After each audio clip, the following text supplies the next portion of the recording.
മറ്റൊരു വാർത്തയുള്ളത് PSC നിയമന ക്രമക്കേടുമായി ബന്ധപ്പെട്ടാണ്. PSC ക്രമക്കേടിൽ ഉന്നതതല അന്വേഷണം ഉടൻ പ്രഖ്യാപിക്കും. കടുത്ത നിലപാടിൽ ആണ് മുഖ്യമന്ത്രി. അതീവ ഗുരുതരമായ വിഷയം എന്നാണ് മന്ത്രിസഭാ യോഗത്തിൽ മുഖ്യമന്ത്രിയുടെ വിലയിരുത്തൽ. ക്രമക്കേടിൽ ശക്തമായ നടപടി ഉണ്ടാകുമെന്നും VD സതീശൻ വ്യക്തമാക്കി. PSCയുടെ നാളിതുവരെ നടത്തപ്പെട്ട പരീക്ഷകളെ സംബന്ധിച്ച് ഒരു സ്ക്രീനിംഗ് നടത്തേണ്ടത് അത്യാവശ്യമാണ്. വളരെ ഗൗരവത്തോടു കൂടി തന്നെ ഈ PSCയുമായി ബന്ധപ്പെട്ട കാര്യങ്ങളെ പരിശോധിക്കേണ്ടതായിട്ടുണ്ട്. വളരെ ഉയർന്ന റാങ്കിൽ ഇപ്പോൾ ആഭ്യന്തര വിജിലൻസാണ് അന്വേഷണം പ്രഖ്യാപിച്ചിട്ടുള്ളത്. PSCയുമായി ബന്ധപ്പെട്ടും അതിൻ്റെ ഉദ്യോഗസ്ഥന്മാരുമായി ബന്ധപ്പെട്ടൊക്കെ റാങ്കിങ്ങിൻ്റെ ഒരു വ്യത്യാസം കൊണ്ട് തന്നെ വളരെ ഉയർന്ന റാങ്കിലുള്ള ഉദ്യോഗസ്ഥർ ഈ വിഷയത്തെ സംബന്ധിച്ച് അന്വേഷിക്കണമെന്നും സംസ്ഥാന ഗവൺമെൻറ്റിന് അന്വേഷിക്കണമെന്ന് ആവശ്യപ്പെട്ടുകൊണ്ട് തന്നെ മുഖ്യമന്ത്രിയെ ഇന്ന് കണ്ട് യൂത്ത് കോൺഗ്രസിൻ്റെ ആവശ്യം ഉന്നയിക്കാൻ വേണ്ടിയിട്ടാണ് തീരുമാനിച്ചിട്ടുള്ളത്. 15 ദിവസത്തിനുള്ളിൽ അപേക്ഷകൾ നൽകണമെന്ന ഘട്ടം നിലനിൽക്കെ അപേക്ഷകൾ നൽകിയാലും വർഷങ്ങളോളം കാത്തിരിക്കേണ്ടി വരുന്ന സാഹചര്യം ഒഴിവാക്കണം. ഉത്തരക്കടലാസിൻ്റെ കോപ്പി ലഭിക്കുന്നതിന് കാത്തു നിൽക്കേണ്ടി വരുന്ന സാഹചര്യം ഒഴിവാക്കണം എന്നടക്കമുള്ള കാര്യങ്ങൾ ഞങ്ങൾ ഉന്നയിക്കാൻ വേണ്ടി ആഗ്രഹിക്കുകയാണ്. മാത്രമല്ല, കേരളത്തിലെ ഈ PSCയുമായി ബന്ധപ്പെട്ട് ഉയർന്നു വന്ന വിഷയത്തിൽ സർക്കാരിൻ്റെ സമീപനവും വളരെ പോസിറ്റീവായി തന്നെയാണ്. ഉദ്യോഗാർത്ഥികളുടെ ആശങ്കകൾ പരിഹരിക്കണമെന്നുള്ളത് തന്നെയാണ്. അതിൽ യൂത്ത് കോൺഗ്രസിൻ്റെ നിലപാട് സർക്കാരിനെ കൂടി അറിയിക്കാനാണ് തീരുമാനിച്ചിട്ടുള്ളത്.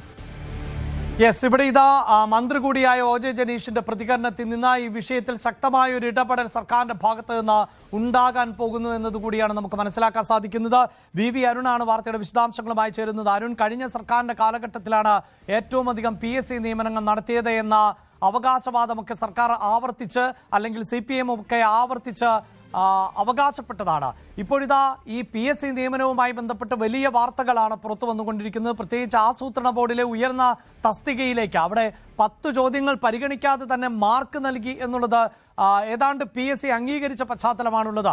അതുപോലെ തന്നെയാണല്ലോ PRD ഒന്നടങ്കം ഇടതുപക്ഷത്തിന്റെ PR വർക്കിന് വേണ്ടി ഉപയോഗിച്ചു എന്ന ആക്ഷേപം നിലനിൽക്കുമ്പോൾ അവിടെ നടന്നിട്ടുള്ള നിയമനങ്ങളിൽ അടക്കം വലിയ സംശയമാണ് ഉയരുന്നത്. അങ്ങനെയൊരു സമഗ്രമായ അന്വേഷണത്തിലേക്ക് ഈ സർക്കാർ പോകും എന്നതിൻ്റെ സൂചനയാണോ ഇപ്പോൾ ഈ പ്രതികരണങ്ങളിൽ നിന്ന് വായിച്ചെടുക്കേണ്ടത് അരുൺ? തീർച്ചയായിട്ടും അഭിലാഷ്, ഈ PRDയുമായി ബന്ധപ്പെട്ട മൂല്യനിർണ്ണയ ക്രമക്കേട് ഞെട്ടിപ്പിക്കുന്ന ഒരു വിവരമാണ്. അതിലാണിപ്പോൾ സർക്കാർ അന്വേഷണം തയ്യാറെടുക്കുന്നത്. PSCയിൽ ആസൂത്രണ ബോർഡിലേക്ക് നിയമിച്ച ആസൂത്രണ ബോർഡിൽ chief industry and infrastructure division അതിലേക്ക് നടത്തിയ പരീക്ഷയുടെ മൂല്യനിർണ്ണയത്തിലാണ് വ്യാപക ക്രമക്കേട് ഉണ്ടായത്. ആദ്യം ഇതൊരു പിഴവ് തരത്തിലാണ് വാർത്ത വന്നത്. പക്ഷേ അതിൽ ആസൂത്രിതമായ നീക്കമുണ്ടെന്ന വിവരമാണ് ഇപ്പോൾ PSC തന്നെ സ്ഥിരീകരിക്കുന്നത്. ചില ചോദ്യങ്ങൾക്ക്, അതായത് 10 ചോദ്യങ്ങൾക്ക് 58 മാർക്കിന്റെ ചോദ്യങ്ങൾ മൂല്യനിർണ്ണയം നടത്താതെ, ചിലരുടെ ഉത്തരപേപ്പറിൽ മൂല്യനിർണ്ണയം നടത്താതെ പോവുകയും അത് ഒഴിവാക്കി അവർ റാങ്ക് പട്ടിക വളരെ താഴേക്ക് പോവുകയും ചെയ്തു.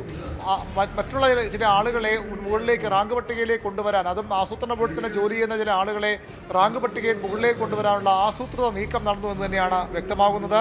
ഈ ജോലി ലഭിക്കാതെ പോയ, പട്ടിക ഇടം ലഭിക്കാതെ പോയ ചില ഉദ്യോഗാർത്ഥികൾ ട്രിബ്യൂണലിൽ സമീപിക്കുകയും പിന്നീട് കോടതി വഴി അനുകൂല നിലപാട് നേടിയെടുക്കുകയുമായിരുന്നു. ഏറ്റവും പ്രധാനപ്പെട്ട കാര്യം, PSC നടത്തുന്ന ഏറ്റവും ഉയർന്ന ശമ്പള സ്കെയിലുള്ള പരീക്ഷയാണ്. KSനേക്കാൾ ഉയർന്ന ശമ്പള സ്കെയിലുള്ള പരീക്ഷയാണ്. 2022 ഈ അഡീഷണൽ സെക്രട്ടറി തലത്തിൽ ഉയർന്ന നിലയിലുള്ള ഈ തസ്തികയിലേക്ക് വിജ്ഞാപനം വന്നത്. 1,23,700 മുതൽ 1,66,800 രൂപ വരെയാണ് ശമ്പള സ്കെയിൽ. 2023 ജൂലൈയിൽ പരീക്ഷ നടത്തി. പിന്നീട് 2025 ചുരുക്കപ്പട്ടികയും അതിനുശേഷം മെയ് 31 അതേ വർഷം മെയ് 31 റാങ്ക് പട്ടികയും പ്രസിദ്ധീകരിക്കുകയായിരുന്നു. ഇതിൽ 1ാം റാങ്കുകാരൻ യോഗ്യനായ ആളല്ല എന്ന് കണ്ടുകൊണ്ടാണ് ഈ നേരത്തെ യോഗ്യതയുള്ള ഉദ്യോഗാർത്ഥി പട്ടികയിൽ മൂല്യനിർണ്ണയം നടത്താതെ പോയ ഉദ്യോഗാർത്ഥി നിയമ നടപടിയുമായി മുന്നോട്ട് പോയത്. ഒടുവിൽ അത് സ്ഥിരീകരിച്ച പട്ടിക റദ്ദ് ചെയ്യുമെന്ന് PSC വ്യക്തമാക്കിയിരുന്നു. ഇതിൽ വലിയ വിമർശനം വരുന്ന പശ്ചാത്തലത്തിലാണ് PSC അന്വേഷണത്തിന് തയ്യാറായത്. ഏതായാലും ആ അന്വേഷണം മാത്രം പോരാ. PSC നിലവിൽ പ്രഖ്യാപിച്ചിട്ടുള്ളത് PSCയുടെ ആഭ്യന്തര അന്വേഷണമാണ്, ആഭ്യന്തര വിജിലൻസ് അന്വേഷണമാണ്. SP റാങ്കിൽ ഉള്ള ഉദ്യോഗസ്ഥരാണ് PSCയുടെ വിജിലൻസ് ടീമിനെ നയിക്കുന്നത്. പക്ഷേ അവിടെ ഇപ്പോൾ കുറേ മാസങ്ങളായി ആ SP റാങ്കിലുള്ള ഉദ്യോഗസ്ഥൻ ചുമതല ഏറ്റിട്ടില്ല. പകരം DYSPക്കാണ് അന്വേഷണ ചുമതല. അത്തരമൊരു ഉദ്യോഗസ്ഥൻ അന്വേഷിച്ചാൽ പോരാ, IPS റാങ്കിലുള്ള ഉന്നത ഉദ്യോഗസ്ഥർ അന്വേഷിക്കണമെന്ന ആവശ്യമാണ് ഇപ്പോൾ യൂത്ത് കോൺഗ്രസ് അടക്കമുള്ള സംഘടനകൾ മുന്നോട്ട് വയ്ക്കുന്നത്. ഇന്ന് യൂത്ത് കോൺഗ്രസിന്റെ സംസ്ഥാന അധ്യക്ഷൻ കൂടിയായ മന്ത്രി OJ ജനീഷ് ഈ വിഷയം ഉന്നയിച്ചുകൊണ്ട് മുഖ്യമന്ത്രിയെ കാണുന്നുണ്ട്. വരുന്നുണ്ട്. ഇന്നലെ മന്ത്രിസഭാ യോഗത്തിലും ഈ വിഷയം ചർച്ചയ്ക്ക് വന്നു. അതീവ ഗുരുതരമുള്ള ഗൗരവ സ്വഭാവമുള്ള വിഷയമെന്ന് മുഖ്യമന്ത്രി തന്നെ മന്ത്രിസഭാ യോഗത്തിൽ അഭിപ്രായപ്പെട്ടു. അങ്ങനെ വിട്ടുകിടാൻ കഴിയുന്ന വിഷയമല്ല, ശക്തമായ കൃത്യമായ അന്വേഷണം ഉണ്ടാകുമെന്ന് തന്നെയാണ് മുഖ്യമന്ത്രി വ്യക്തമാക്കിയത്. ഒരുപക്ഷെ ഇന്ന് തന്നെ തീർച്ചയായും അവിടെ അരുൺ ഈ സൂചിപ്പിക്കുന്ന പോലെ കഴിഞ്ഞ സർക്കാരിന്റെ കാലഘട്ടത്തിൽ വ്യാപകമായി പിൻവാതിൽ നിയമനങ്ങൾ നടക്കുന്നു, പലരെയും സ്ഥിരപ്പെടുത്തുന്നു എന്ന ആരോപണങ്ങൾ ഉണ്ടായിരുന്നു. അതോടൊപ്പം തന്നെ ഈ കോൺട്രാക്ട് വ്യവസ്ഥയിലടക്കം പല മേഖലകളിലും ജോലിക്ക് കയറുന്നവർ അവരെല്ലാം പാർട്ടി ലേബലിൽ കയറുന്നവരാണ് എന്ന ആക്ഷേപമുണ്ടായിരുന്നു. അതോടൊപ്പം തന്നെയാണ് ആ കാലഘട്ടത്തിലെ PSCയുടെ നിയമനങ്ങളിൽ പോലും ഗുരുതരമായ ക്രമക്കേടുകളുണ്ടോ, ഇഷ്ടക്കാരെ തിരികെ കയറ്റിയോ, ചോദ്യപേപ്പറുകൾ ചോർന്നിട്ടുണ്ടോ, ഉത്തരക്കടലാസുകളിൽ കൃത്യമായ മൂല്യനിർണ്ണയം നടന്നിട്ടുണ്ടോ, സ്ഥാനക്കയറ്റവും മറ്റുമൊക്കെ എന്തിൻ്റെ അടിസ്ഥാനത്തിൽ, അങ്ങനെയുള്ള നിരവധിയായ ചോദ്യങ്ങൾ ഉയരുകയാണ്. ഈ സൂചിപ്പിക്കുന്ന പോലെ ഒരു പക്ഷേ ഇതൊക്കെ യാഥാർത്ഥ്യമെങ്കിൽ വലിയൊരു തട്ടിപ്പ് നടന്നിരിക്കുന്നു PSCയിൽ എന്ന് വേണമല്ലോ അനുമാനിക്കാൻ.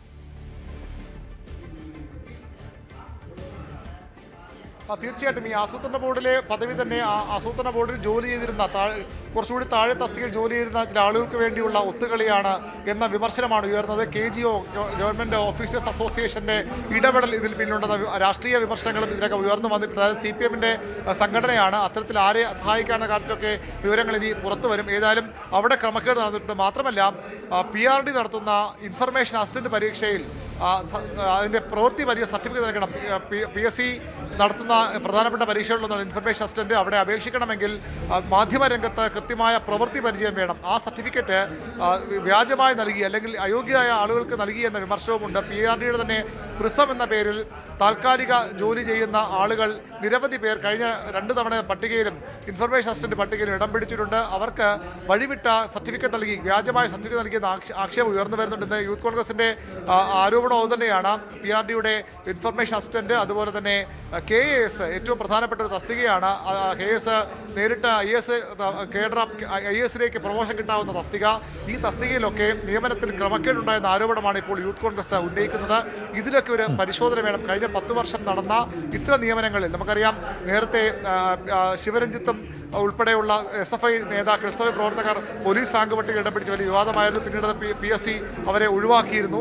അത്തരത്തിലുള്ള ക്രമക്കേട് പല വകുപ്പുകളിലും ഈ ആസൂത്രണ ബോർഡിലേത് ഏറെക്കുറെ ഇപ്പോൾ ശരിയെന്ന് തെളിഞ്ഞിരിക്കുന്നു. അതുപോലെ PRDയിൽ ആരോപണമുണ്ട്, KSൽ ആരോപണമുണ്ട്. അത്തരം കാര്യങ്ങളിലൊക്കെ പരിശോധന വേണമെന്നാണ് ആവശ്യമുയർന്നത്. കഴിഞ്ഞ സർക്കാരിൻ്റെ 10 വർഷങ്ങളിൽ നടന്ന ഇത്തരം പ്രധാനപ്പെട്ട തസ്തികകളിലെ നിയമനങ്ങളിലെങ്കിലും ഒരു പരിശോധന ഉണ്ടാകുമോ എന്നാണ് അറിയേണ്ടത്. ഏതായാലും PSCയുടെ ആസൂത്രണ ബോർഡിലെ ചീഫ് നിയമനവുമായി ബന്ധപ്പെട്ട കാര്യത്തിൽ അന്വേഷണം ഉണ്ടാകുമെന്ന് ഉറപ്പാണ്. ഒരുപക്ഷെ ഇന്ന് തന്നെ ആ അന്വേഷണം പ്രഖ്യാപിച്ചേക്കും. ഇന്ന് ചെയ്യുന്ന മന്ത്രിസഭാ യോഗത്തിൽ ഈ വിഷയം വരാനുള്ള സാധ്യത തള്ളിക്കളയാനാകില്ല. അല്ലെങ്കിൽ അത് തൊട്ടു പിന്നാലെ അത്തരം ഒരു അന്വേഷണം പ്രഖ്യാപിക്കാനുള്ള സാധ്യതയാണുള്ളത്. മുഖ്യമന്ത്രി കടുത്ത അതൃപ്തിയിലാണ്, കടുത്ത അമർഷത്തിലാണ് വിഷയത്തിൽ. ഏറ്റവും അധികം വിശ്വാസ്യതയുള്ള ഒരു ഭരണഘടനാ സ്ഥാപനമെന്നാണ് PSC അറിയപ്പെടുന്നത്. പലപ്പോഴും ചില ആരോപണങ്ങളൊക്കെ ഉയർന്നു വന്നെങ്കിലും ലക്ഷക്കണക്കിന് ഉദ്യോഗാർത്ഥികളാണ് PSCയെ ആശ്രയിക്കുന്നത്, PSC വിശ്വാസ്യത അർപ്പിക്കുന്നത്. അത്തരമൊരു സ്ഥാപനമാണ് വീണ്ടും സംശയനിലാകുന്നത്. അവിടെ ഉന്നതതല അന്വേഷണം ഉണ്ടാകാൻ ഉള്ള സാധ്യത ഇന്ന് തന്നെ ഒരുപക്ഷെ. തീർച്ചയായും വിചിത്രമായ വിവരങ്ങൾ കൂടിയാണ് നമ്മുടെ മുന്നിലേക്ക് വരുന്നത്. പ്രത്യേകിച്ച് ഈ വിദ്യാഭ്യാസ മേഖലയുമായി ബന്ധപ്പെട്ട് ഒട്ടേറെ പരാതികൾ ഉണ്ടായിരുന്നു. ഡിഗ്രി ജയിക്കാത്തവൻ PGക്ക് ചേരുന്ന സാഹചര്യം ഉണ്ടാകുന്നു, PGക്ക് പ്രത്യേക പരിഗണന നൽകി തോറ്റുപോകുന്നവനെ വിജയിപ്പിക്കുന്ന സാഹചര്യം ഉണ്ടാകുന്നു, അക്ഷരം കൂട്ടി എഴുതാൻ അറിയാത്തവർക്ക് PhD ലഭിക്കുന്ന സാഹചര്യം ഉണ്ടാകുന്നു. അതിനിടെ ഈ അരുൺ സൂചിപ്പിച്ചതുപോലെ തന്നെ മലയാളം എഴുതാൻ പോലും അറിയില്ലാത്ത ഒരാൾ പോലീസിന്റെ റാങ്ക് പട്ടികയിൽ ഇടം പിടിച്ചു. പിന്നീട് അയാൾ ഒരു കേസിൽ പ്രതിയായപ്പോഴാണ് അതിൻ്റെ കള്ളി പുറത്തു വന്നത്. ഇങ്ങനെയൊക്കെ ഇടം പിടിച്ചത് എങ്ങനെയെന്ന് സംബന്ധിച്ച സമഗ്രമായ ഒരു അന്വേഷണം ഒന്നും തന്നെ നടന്നിട്ടില്ല എന്നതാണ് വിചിത്രം. ഇപ്പോഴും പരാതികൾ ഉയർന്നു വരുന്ന പശ്ചാത്തലത്തിൽ മാത്രമാണ് ഈ പരാതികൾ ഉയർന്നു വരുമ്പോഴെല്ലാം അവിടെ പിഴവുകളുണ്ട് എന്ന് സ്ഥിരീകരിക്കപ്പെടുകയാണ്. പക്ഷേ ഈ പിഴവുകൾ ആരുടെ ഭാഗത്ത് നിന്നുണ്ടാകുന്നു? ഇനിയും എത്രയേറെ പിഴവുകൾ സംഭവിച്ചിട്ടുണ്ട്. യഥാർത്ഥത്തിൽ ജോലി ലഭിക്കേണ്ട എത്രയോ ഉദ്യോഗാർത്ഥികൾക്ക് ഇത്തരം തട്ടിപ്പിലൂടെ ജോലി നഷ്ടപ്പെട്ടിട്ടുണ്ട്. ഇതൊക്കെ ചോദ്യങ്ങളായി ശേഷിക്കുകയാണ്. ഇതിലൊക്കെ അന്വേഷണം ഉണ്ടായാൽ തന്നെ കണ്ടെത്തലുകളിലേക്ക് പോകുമോ? ബന്ധപ്പെട്ടവരെ പിടികൂടാൻ സാധിക്കുമോ? അവർക്ക് നിയമപരമായ ശിക്ഷ ഉറപ്പാക്കാൻ പറ്റുമോ? അതൊക്കെ ചോദ്യം തന്നെയായി ബാക്കിയാവുകയാണ്.